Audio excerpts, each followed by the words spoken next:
it's time for... Oh my god! Get out of the way!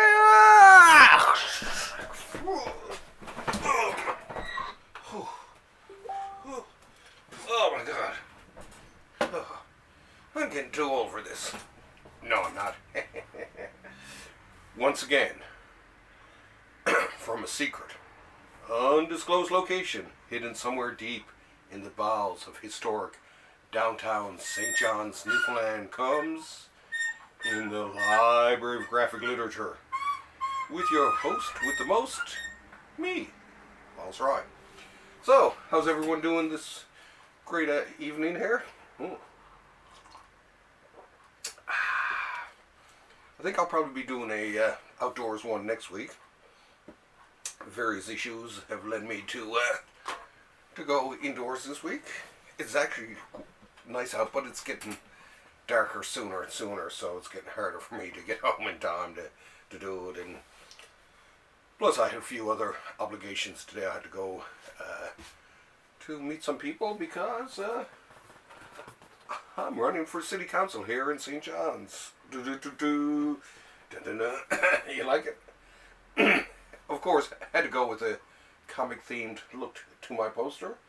Definitely one of the most unusual political posters you'll ever see.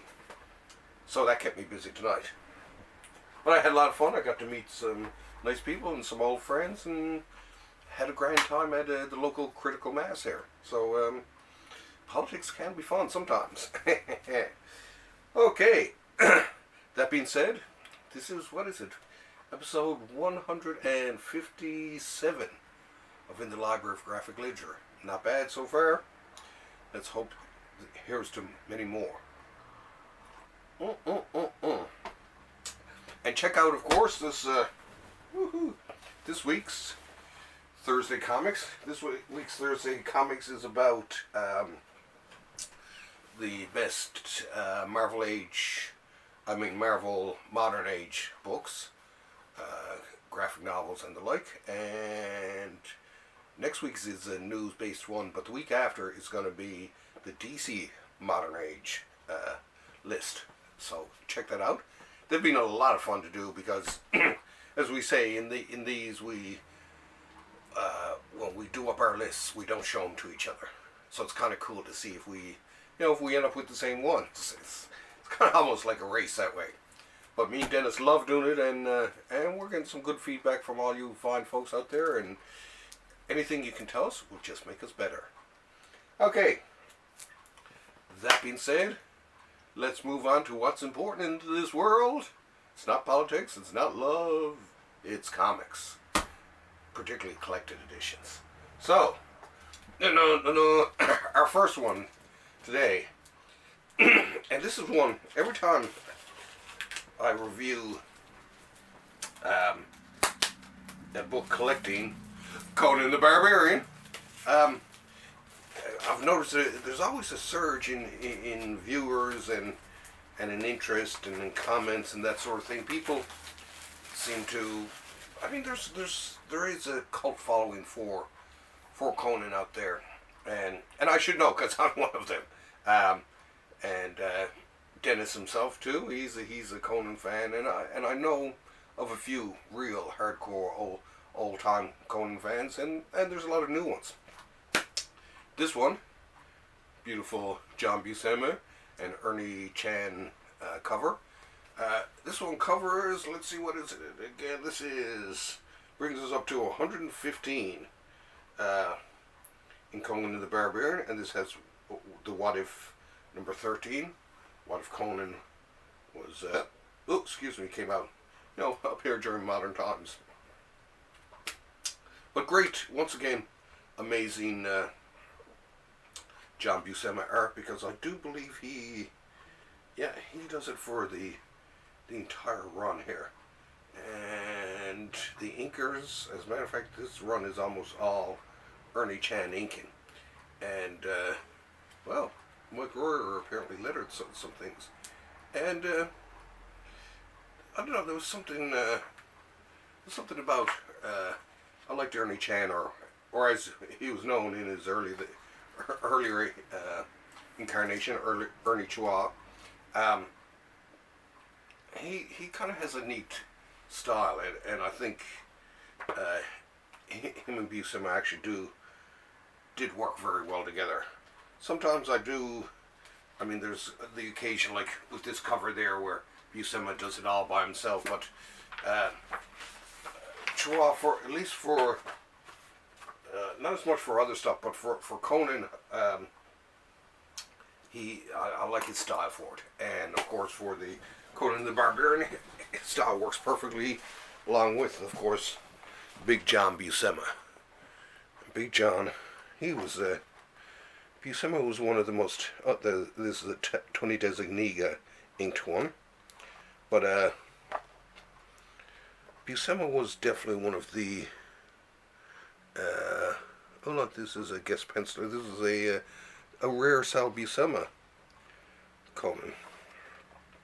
But yeah, Buscema was definitely one of the more underrated pencilers in comics from the 60s, 70s, and even into the 80s. I mean, he was king when it came to Conan. And from what I remember of interviews I'd seen, he actually enjoyed doing Conan. Had a good time. Actually remembers doing Conan. But yeah, there's another. That's a Buscema inking himself. You can always tell it when Buscema inked himself. Is very obvious. So yeah, a good run here of John and Ernie. There's another one where he inked himself. But yeah, definitely worth so worth checking out. I love the great books here. And I had just about all these. Oh, I had this one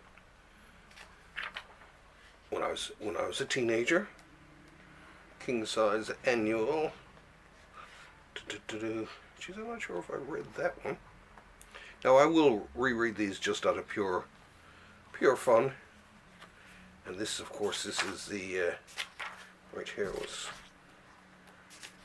This is the What If episode. Where is it? It starts somewhere along. Yeah, what if Conan walked the earth today? And here we go. John Buscema and Ernie Chan, of course. But yeah, it was and I like this one actually. He's brought to the present where things just don't go his way. And then some cool background stuff here. Now, Akela is probably my favorite when it comes to inkers on Buscema, especially when it comes to Conan. But Chan, you know, he rates right up there too. So that's our little shot of Conan for this week.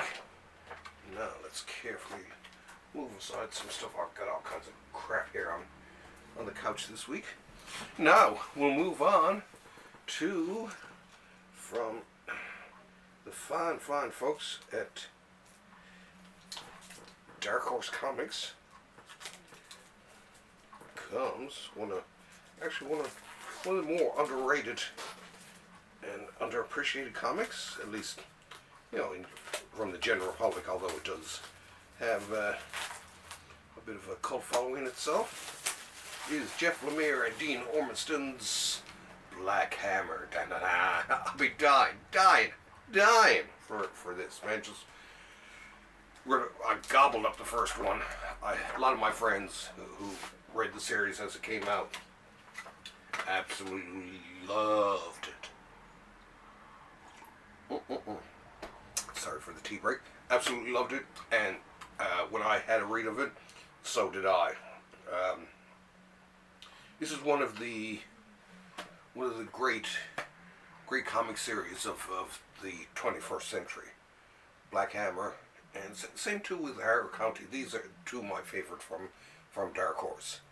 So definitely worth. Oh yeah, best new series, Eisner Award, and so Eisner Award winning. So it's definitely worth picking up. It's just an amazing comic series. I'm a big fan of Jeff Lemire anyway. But Black Hammer actually it holds a special place in my heart. It's one of my favorite. Let's have a close-up look there. But I love it, and I love the art. But highly imaginative, very different story. But I recommend this to everybody and anyone. We won't go too far into it, so we give it away. Some cool, of course, backup stuff. A sketchbook. I love the sketchbook sections, you know. Black Hammer. So yeah, Black Hammer, definitely. I'll throw a few kisses going away. But this, especially in terms of new series, or relatively new series, one of my favorites. Way to go, Jeff. He rocks. Ooh. Yeah, very nice. Lives in Toronto, Canada. So us Canadians are ruling the comic book world as much we can. Now let's see, what else do I have here? Okay, I'll jump into this one just because I was talking about Ernie Chua earlier. This one has a Ernie Chua cover, I do believe. Yeah, it looks like it. Once again, from Marvel, we have a Marvel Masterworks, and this is The Incredible Hulk, Volume 14. Yay! Even just looking at these, I had all these when, love that cracking as you first open a book. I had these as a kid. I loved the Hulk when I was a teenager.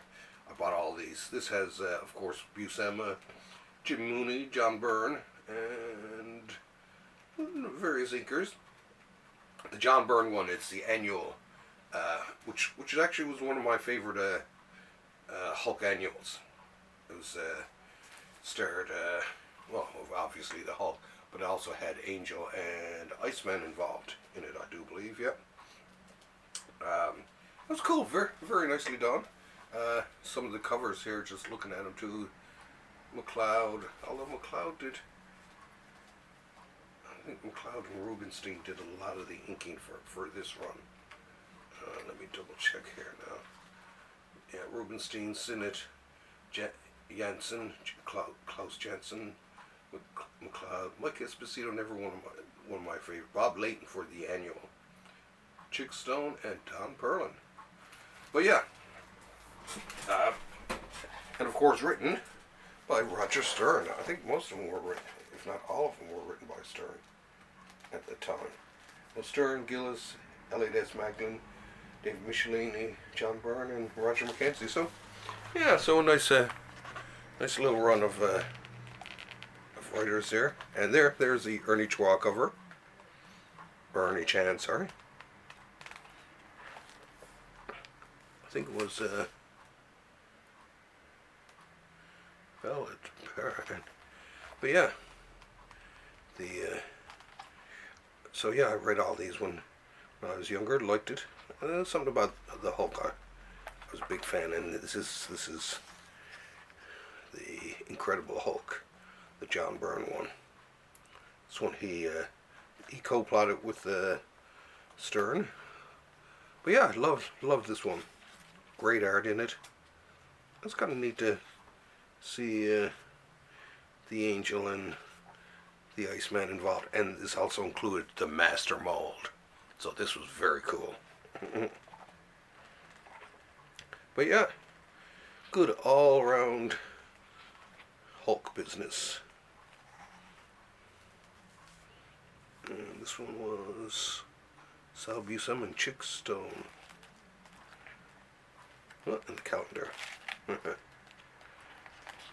Oh, there's a cool Herb Trimp. Or Trimpy, as some people call him. I always used to just call him Trimp. So definitely pick this one up. You can't go wrong. You can't go wrong.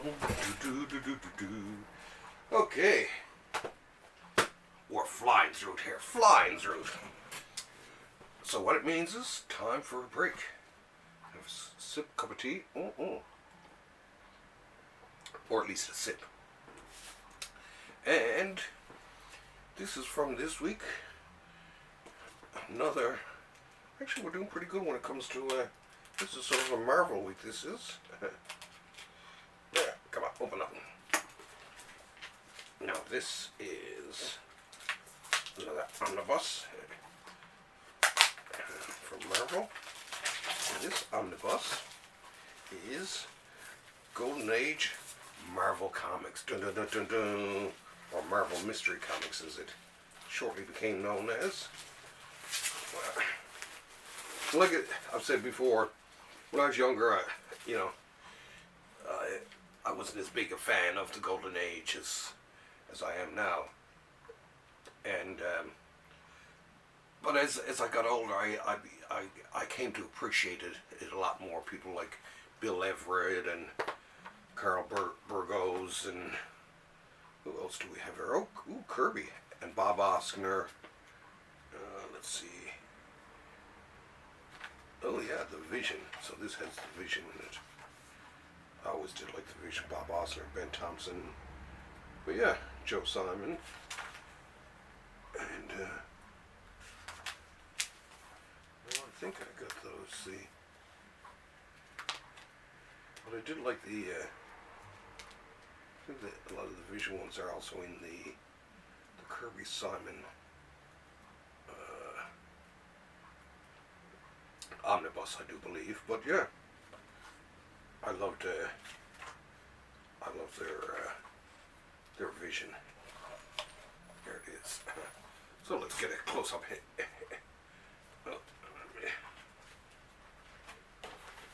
Ooh, looking fancy now with the. Here it is with the Timely Comics. Let's have a close look here at it here. Yeah, there's something about Golden Age that just really began to attract me after a while. And here's the Vision by Simon and Kirby. It's just so cool. The Angel. Some of it kind of hokey, but it's always kind of cool. And Submariner by Wild Bill Everett. Kazar. The Angel, not the same Angel we know and love. Well, like I say, it's an acquired taste. Some people may not like it. Oh, here's another Vision by Simon and Kirby. Such drama. But it's a bit of an acquired taste. Like I say, some people may like it, some people may not. But the stories are kind of fascinating. And to me, the reason I like reading older comics like this is it's like watching old TV shows or listening to old radio shows. Is you get a feeling for the sociological temperament of the time. You get to see people's prejudices, their beliefs, the myths, everything through comics. It's like watching old movies. You get a little slice of the era in which it was created. That's why, for one, I'm usually against censoring old comics, even if they are, really terrible or whatever. You just put in a warning, basically, that these comics are a product of the time and all that, and people thought differently back then. People weren't as sociologically advanced as we are today. So but taking that with it and reading them, it's like I say, it's kind of like a little window into that whatever particular era. It's like reading 60s comics and seeing all the hippie like references, or 70s comics and seeing all the drug references and the veiled sexual references, and right up through the 80s and 90s and even into today. The art of the day is basically like a little snapshot of what society was like at the moment in which the art was created. That's why, that's why we have art history. When you're doing art history, it helps you understand the art forms or the art movements, to know, when they took place, where they took place, what the sociological and political conditions at the time were, because it just makes for a richer understanding. And then you can understand why the art is the way it is.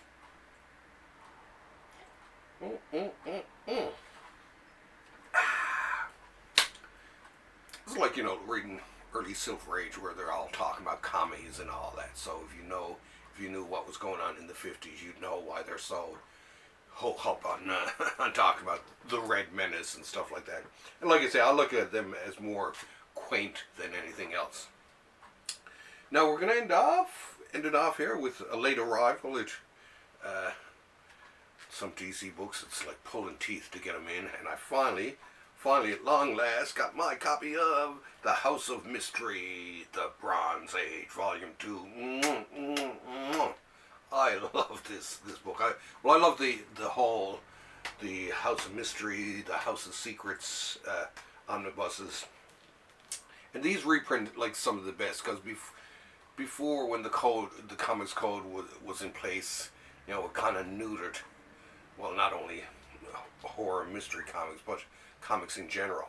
But in the early 70s, when they loosened up and all that, comics went wild. And a lot of times too, especially back then, a lot of the people who became huge in terms of comics were up and coming, and a lot of times they get their start in these mystery titles, stuff like that. Let me take off the cover here, and I hope they don't go changing the dust jackets again. It's just like, I like it when you can fit them all, slot them all on a shelf like that, and they look really nice and all that. So DC, for God's sake, leave it as it is now. And if you're doing older ones, seriously, go stick to the old design.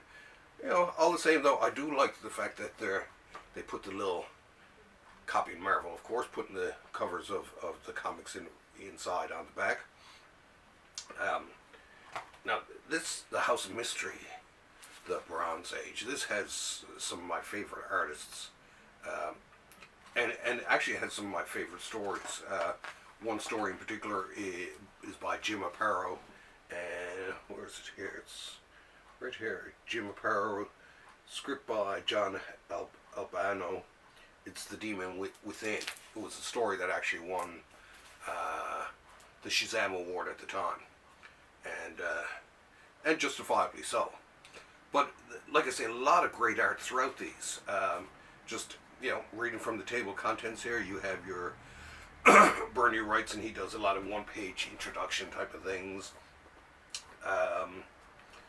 Cover by Mike Kaluta, and the cover actually here is a Mike Kaluta cover too. But the art, like I say, is fabulous in these. Everyone from Sergio Aragones, Jim Aparo, Sam Glanzman, Michael Kaluta does some stuff, Mike Sikowski, Nestor Redondo, who later went on to fame and fortune with his work on Swamp Thing, and so on. But yeah, absolutely great. There's a Sergio Aragones.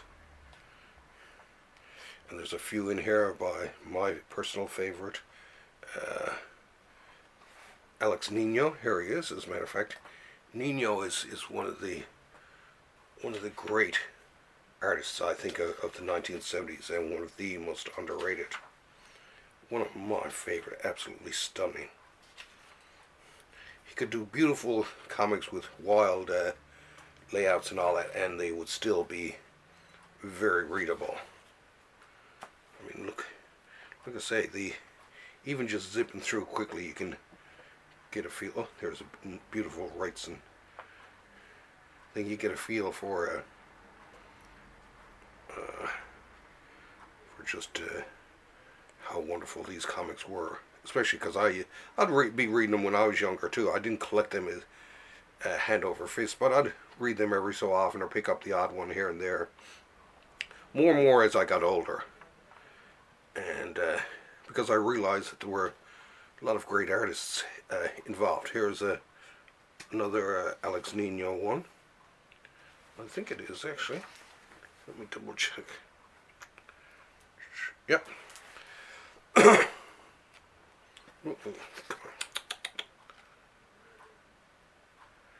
Absolutely cool. Great art. Great art. And like I say, the Sergio Aragonés cartoons. So cool. So cool. So cool. Rico Rival. Like I say, all in all, great art. Love that Wrightson cover there. Some great covers. And some Alfredo A. Kayla. And that definitely is, I can even tell just from looking at it there, it's a Alex Nino. But yeah, so worth picking up. All of these are nice little pieces of my childhood. So yeah, highly recommend you run right out now and pick this one up. And if you can, pick up the earlier House of Secrets omnibuses and that. Anyway, this has been another fun time here in the Library of Graphic Literature. Thank you for checking it out. Don't forget to check out the Thursday Comics podcast this week. The modern day Marvel ones. Great list of a fun show, and watch some of the other ones too. That being said, cheers to all you great folks there. Nothing like a good cup of tea. And it's time for me to boom tube my way out of here. Okay, love you all, people. Thanks for having me over.